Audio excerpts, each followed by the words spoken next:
კარგი, პირველი დავიწყებ ამით, რაც შეეხება ის ადამიანები, ვინც მიდიან ახლა პროკურატურაში და ამ საქმეზე ჩვენებას აძლევენ, ისინი აძლევენ ჩვენებას საქართველოს წინააღმდეგ და არა გიორგი გახარიას წინააღმდეგ, საქართველოს ინტერესების წინააღმდეგ, საქართველოს ხალხის წინააღმდეგ, ჩვენი სამშობლოს ტერიტორიული მთლიანობის წინააღმდეგ აძლევენ ჩვენებას და არა გიორგი გახარიას წინააღმდეგ. თვითონ რაც შეეხება საქმეს, რაც შეეხება ჩორჩენას საქმეს.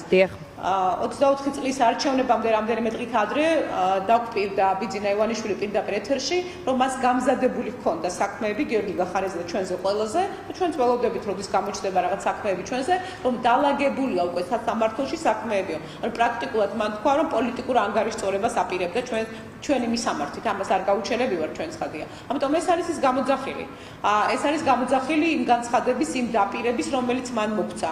ეს არის ის დაპირება, რომლის შესრულებასაც აპირებენ იმ დაპირებების აქტუალიზაციას აი 13 წლის განმავლობაში აქტუალიზაციას ცდილობს ამ თემით გიორგი გახარიასი თუ რეალურად მას სულ არ აქვს ინტერესი რომ გახარია იყოს საარჩევნო პროცესში ჩაბმული თუ რა ხდება, იმიტომ რომ თქვენ ხვდებით ალბათ რა ტიპის პოლარიზაცია არა მხოლოდ ორ ბანაკს შორის საპროტესტო ბანაკსა და ხელისუფლების მომხრეებს შორის, არამედ საპროტესტო ელექტორატსა და ოპოზიციურ ბანაკს შორის, ბანაკს შიგნით.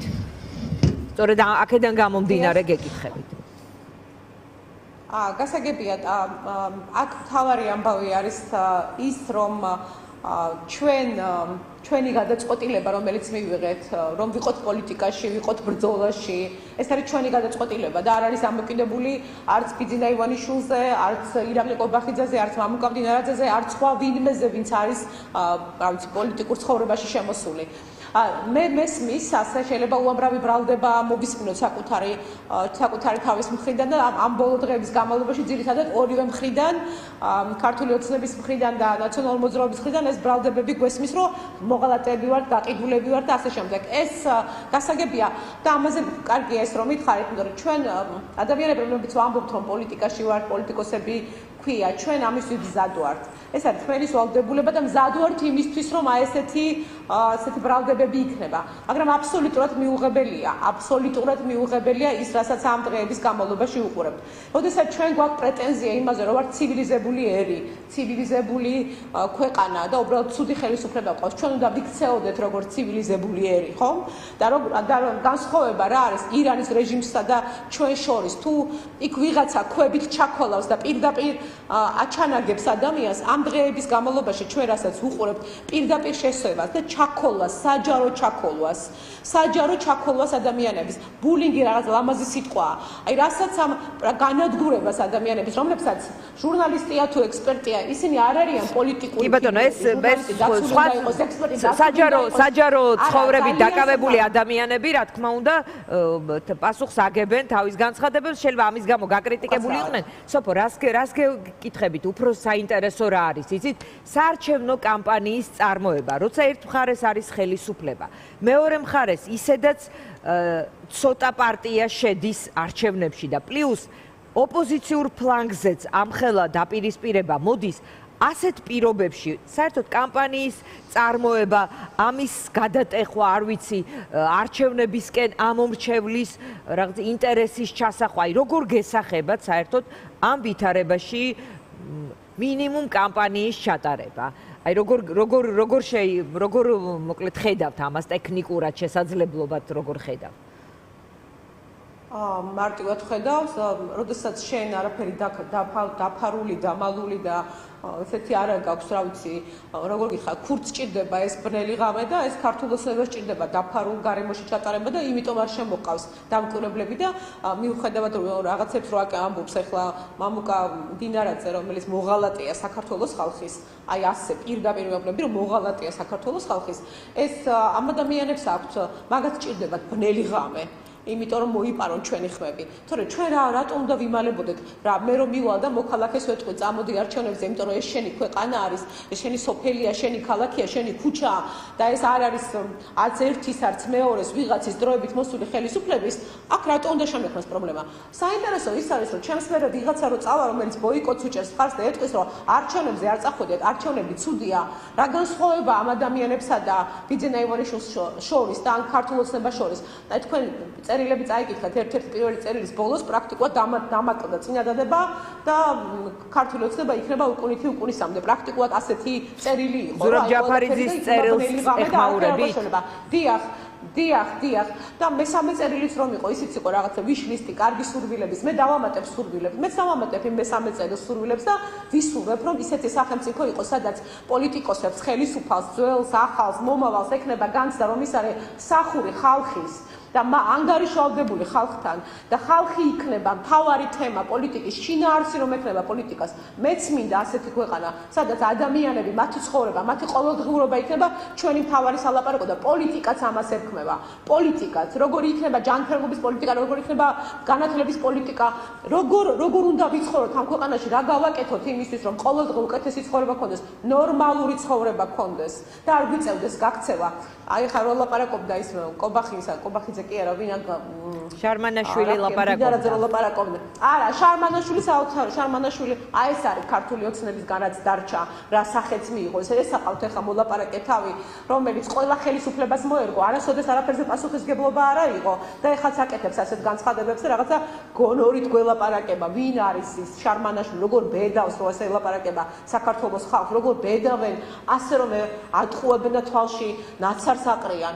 მე რეგიონებში დავდივარ და ველაპარაკები ხალხს და ძალიან მინდა კარგად ავხსნა ეს ამბავი. ძალიან კარგად იცის ხალხმა ვინ ყავს მას ხელისუფალი. მათი პრობლემა ის კი არ არის, რომ მათ ენდობიან ისევ ქართულ ოცნებას ენდობიან. არა, აქეთ მხარე შეთავაზებას ელოდება. შენ რას თავაზობ ელოდება? შენ შეთავაზებას. გაერთიანებაზე რომ საუბრობდა ეს ბატონი, გაერთიანებულიყვნენ, ვინ დაუშალა აქამდე ამ ხნის განმავლობაში სალომე ზურაბიშვილის გარშემო გაერთიანებულიყვნენ. ჩვენ ერთმა პარტიამ შეუშალეთ ხელი. თან გვეუბნები, რომ ჩვენ არაფერს არ მოვადგენთ, გაყიდულები ვართ. თან მეორე მხრივ ჩვენ ვართ თურმე ყველაფრის ამ ხელი შემშლელი. თუ ასეთი ყოჩაღები იყვნენ, ვინ შეუშალა ხელი გაერთიანებას? ჩვენ, აი ახლა მაგალ ვიცით, ჩემი დამოკიდებულება ლელოს მიერ. ჩვენ ორი რადიკალურად განსხვავებული პარტია ვართ იდეოლოგიით, ხო? და მიუხედავად ამისა, ჩვენ იმიტომ რომ გვიყვარს ჩვენი ქვეყანა და ეს ხალხი, ამიტომ მივიღეთ გადაწყვეტილება და შეთანხმებას მივაქციეთ, რომ თან ეს გაერთიანება არ არის შეთანხმება, მემორანდუმი, რომ ერთმანეთს ხელს არ შეუშლით და დავეხმარებით ასე ერთმანეთს არჩევნებზე. ისეთი ბრალდებები წამოვიდა პატიმრობაში მყოფი ჯაფარიძისა და ხაზარაძის მიმართ. ეს არ არის ნორმალური ამბავი. ყველაზე მეტად მიკრიტიკებია ეს ორი ადამიანი გარეთ როცა იყვნენ, მაგრამ პატიმრობაში მყოფი ადამიანების მიმართ აი ესეთი ბრალდებები რომ მოღალატეები და გაყიდულები არიან.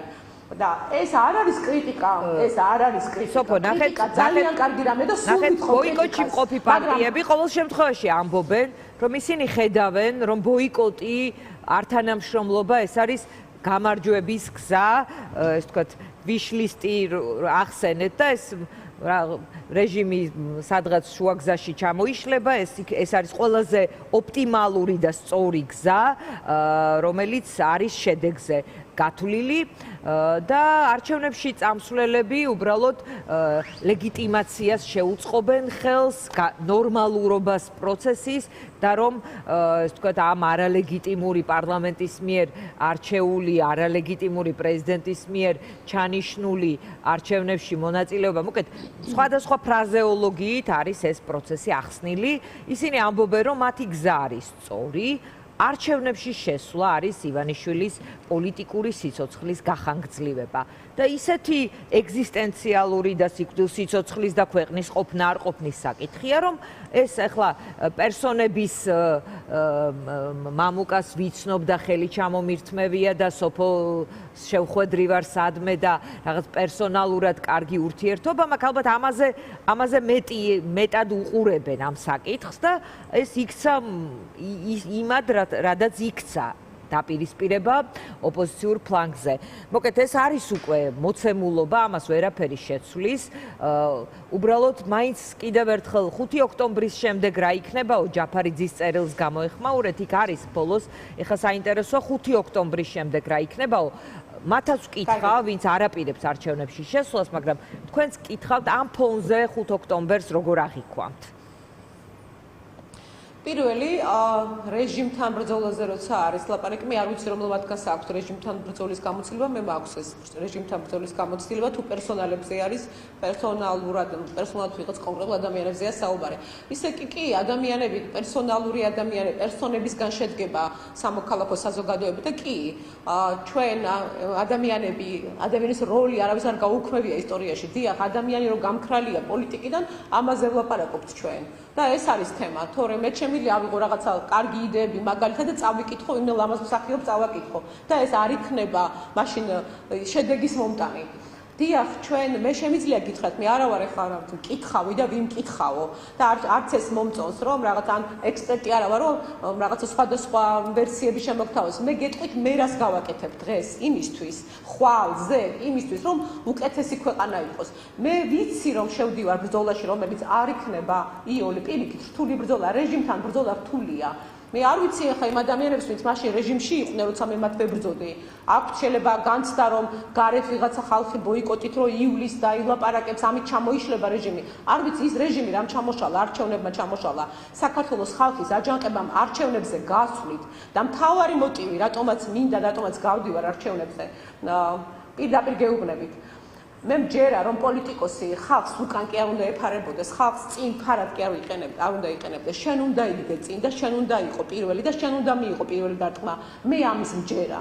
ამიტომ მივდივარ არჩევნებზე და ვიცი რომ ამ არჩევნებზე რომ გავალ, მე წინ ფარად ხალხს არ დავიყენებ. მე გავალ წინ. მე მივიღებ დარტყმას. ასე ვხედავ მე არ ვიცი ბოიკოტში იქ აჯანყება თუ არ ვიცი რა იგულისხმება, როგორ ხდება ეს წინააღმდეგობა, სად არის მაშინ იმ დროს ხელისუფალი და ბევრჯერ სად არის ამ დროს იქ ლიდერი, ბევრჯერ ყოფილა მსგავსი შემთხვევები, თუმცა ლიდერებიც მოხვედრილან რაღაცა დარბევებში და ესეც არის, მაგრამ მე ასე მჯერა, მე ის უნდა გავაკეთო ისიც მჯერა. მაშინ გამომივა ბრძოლა, სხვაგვარად არ გამომივა, თორემ კი, რა თქმა უნდა, სხვადასხვა ვერსიები განიხილებოდეს, კარგია განიხილებოდეს, მაგრამ მე ის უნდა ვაკეთო ისიც მჯერა და მე მჯერა, რომ ამ ქვეყანა, მე მართლა მჯერა ამ ქვეყნის უკეთესი მომავლის და მჯერა რომ ამ ქვეყანაში ხელისუფლებები არჩევნების გზით უნდა იცვლებოდეს. მაშინაც მჯეროდა, როცა არ ჩანდა სინათლე გვირაბის ბოლოს, ახლაც მჯერა. კი ვიცი რომ სასტიკი რეჟიმია, კი ვიცი რომ რუსული მეთოდები აქვს, იმიტომ რომ აი ახლა სასამართლოში დამკვირვებლებს არ უშვებენ, რასაც უყურებთ, მაგრამ ეს ხომ არ ნიშნავს იმას, რომ გავჩერდე და შევწყვიტო იმ ადამიანების რწმენა, რომელიც დღეს შეიძლება დაბეჭავებულები არიან. ან როგორ მოუწოდო იმ ადამიანებს, ესეც საინტერესოა ბოიკოტისტები, რომ ამ წინააღმდეგობაში ხალხს რომ ეპატიჟებიან, თან ამბობენ რომ ხალხს ეშინია არჩევნებზე მისვლის. ადამიანს თუ ის ისეა დაბეჭავებული, ისე ყავ დაჩაგრული, რომ არჩევნებზე მისვლისაც ეშინია და შემოხაზვის ეშინია. როგორ მიყავს ეს ხალხი წინააღმდეგობაზე? როგორ უნდა გამოიყვანო ეს ხალხი? როგორ ამხელა პასუხისგებლობას ხალხზე? როგორ გადაგაქვს? კამპანიას სოფო უშუალოდ კამპანიას თავისი კანდიდატები, შერჩევი და ასე შემდეგ ამის წამოწყებას როდის აპირებთ და თქვენი თანამშრომლობა ლელოსთან ასევე არის საინტერესო. ხვალ ანადოლიძე გააკეთებს განცხადებას, რაიმე წინასწარი ინფორმაცია ხომ არ გაქვთ და მასთანაც ხომ არ გეგმავთ კომუნიკაციას ამ თემაზე, ინტერპარტიულ თუ როგორც არის დიალოგს. ხო, არ ვიცი, ანადოლიძე რა განცხადების გაკეთებას აპირებს, ამიტომ ვერ ვილაპარაკებ ვარაუდებზე. შემიძლია გითხრათ, ჩვენ კონკრეტულად ფაქტებზე ვილაპარაკოთ, რაც მიდის. ჩვენი თანამშრომლობა ამ პარტიასთან მემორანდუმის ფარგლებში ძალიან კარგად მიდის.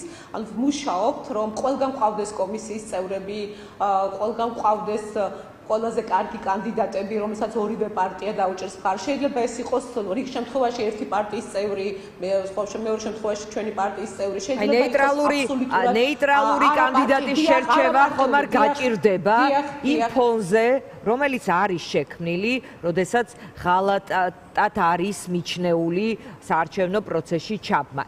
ეს პროცესი შეუქმნის თუ არა და აი ამ მოძიების პროცესს ასევე პრობლემას. იცით რა არის იოლი? ძალიან იოლია დაჯდეს სადღაც, არ ვიცი, კომფორტულ კაბინეტში ან არ ვიცი სადღაც და იქედან ილაპარაკო იმაზე, რომ კარგია ბოიკოტი და ეს საზღვარი ხალხია და ცუდი ხელისუფლება ვიცი რაც არის ეს ხელისუფლება და ყველა მიცის, ყველა ხედავს საკუთარ თავზე. ხელისუფლებაში მყოფებიც კი ხედავენ, როგორი რთულ ვითარებაში არიან თავად. მე არ გულისხმობ იქ რაღაცა ელიტას ეგრეთ წოდებულს, რომელიც ზევით არის და ყველაზე მაღლა არის, მაგათ არ გულისხმობ, თუმცა ისინიც სულ დღეში არიან ამას როდის გააცნობიერებენ, ეგ დროც მოვა. თავარი აქ ამბავი არის ის, რომ ჩემთვის, რა ვიცი, ხა როგორ გითხრათ, კი რთულია, რა თქმა უნდა რთულია, შეარჩიო თუნდაც ისეთი ორი განსხვავებული პარტია ვართ, ორ ადამიანს აქვს განსხვავებული აზრი. ჩვენ მაგრამ არამეს გეუბნებით, თვითონ ამ პერსონებისთვის იქნება თუ არა დილემა, აი ამ ასეთ ველზე საარჩევნო პროცესში შესვლა, როცა ისედაც გაყოფილ საზოგადოებაში ამხელა კიდევ დამყოფი თემა არის ეს. ფაქტია, ეს არის მოცემულობა. ეს მოცემულობა დააფრთხობს თუ არა ნეიტრალურ, აპოლიტიკურ, იმიტომ რომ პარტიის წევრი რომ არის, რომელიც არჩევნებში მიდის, ეს უკვე ცხადი მოცემულობა, მაგრამ როდესაც არაპარტიული, აპოლიტიკური არა, არაპარტიული პერსონის შემოყვანა გინდათ საარჩევნო პროცესში, მისთვის არის თუ არა ეს ახლა რაღაც Facebook ჟანდარმერიის გაძლების თემა და ან ისე აი თავდასხმების თემა პროცესი, როცა დიდწილად ღალატად არის შეფასებული არჩევნებში მონაწილეობა. აი ამ დილემების დაძლევა ხომ რთული იქნება ადამიანისთვის, რომელიც არ არის კონკრეტული პარტიის წევრი. ამ ასეთი პირების მოძებნის პროცესი ხომ არ რთულდება თქო. მესმის, მაგრამ ამისთვის ზათ უნდა იყო, აბა როგორ გინდა რეჟიმთან ბრძოლა თუ თუნდაც Facebook ჟანდარმერი შეგეშინდეს. კი, მესმის უხანს აბას იგავი, რომ ენით დაკოდილი უფრო მძიმ ვერ მომირჩა, თორე ნაჯახით დაკოდილი მომირჩაო. კი, მესმის ესეც. მესმის რომ ეს რთული ამბავია, აბა მაშინ როგორ ხდება? მაშინ როგორ უნდა დაგიჯერო შენ, რომ შენ რაღაცას გაუძლებ და ბრძოლაში როგორ შემოხვალ? რა თქმა უნდა ეს პასუხისგებლობა არის, მაგრამ მე რომ ვამბობ, რომ ხალხის მჯერად ხო, მე ამასაც გულისხმობ, რომ ქვეყანაში მეგულება ადამიანები, ვინც მზად არიან ასე ბრძოლაში შემოვიდნენ. თუ ასე არაფრის იმეთი არ გვაქვს და თუ მართლა ასე ყურები ჩამოვყარეთ, თუ რაღაცა ვერ გადავდგით რაღაც ნაბიჯები, კომპრომისები ვერ მოვახერხეთ, მაშინ მართლა მაშინ ვიმსახურებთ გამოდის ხო ამ ხელისუფლებას და მე არ ვფიქრობ, რომ ამ ხელისუფლებას, ეგრეთ წოდებულ ხელისუფლებას ვიმსახურებ. და რომ ეხლა რო ეწყინათ, რომ რუსულს გვეძახიანო, აბა ქართულია? აი ვინ უყვართ, არ ვიცი, ილია ჭავჭავაძე არა, აი ერეკლე მეფეს ახსენებენ ხშირად. ერეკლე მეფე, რომელიც ყველაზე მეტ ბრძოლაში მონაწილეობდა, რომელიც მეომარი მეფე იყო. ამიტომ ეს ხალხი როგორ ამბობს იმას, რომ ისინი არ არიან რუსულები, კი, მათი მმართველობა რუსულია, სტილი რუსული, აი როგორც რუსეთში სოფლები, ღატაკი სოფლები არიან და რაღაცა კორუმპირებული ელიტა მოსკოვში ფეშენ ცხოვრებას იწყობს, აი ასეთი ცხოვრება არის. გავიდე სოფლებში და ნახო როგორ ცხოვრობს ხალხი. რატო უნდა იყოს გასხოვება? მადლობა, უნდა დაგემშვიდობოთ, მინდა რომ ასევე გქონდეს დრო გიორგი ბოტკოველისთვის, რომელიც რეკლამის შემდეგ ჩაგვერთვება. მადლობა სოფო ხორგუანს, დავემშვიდობები.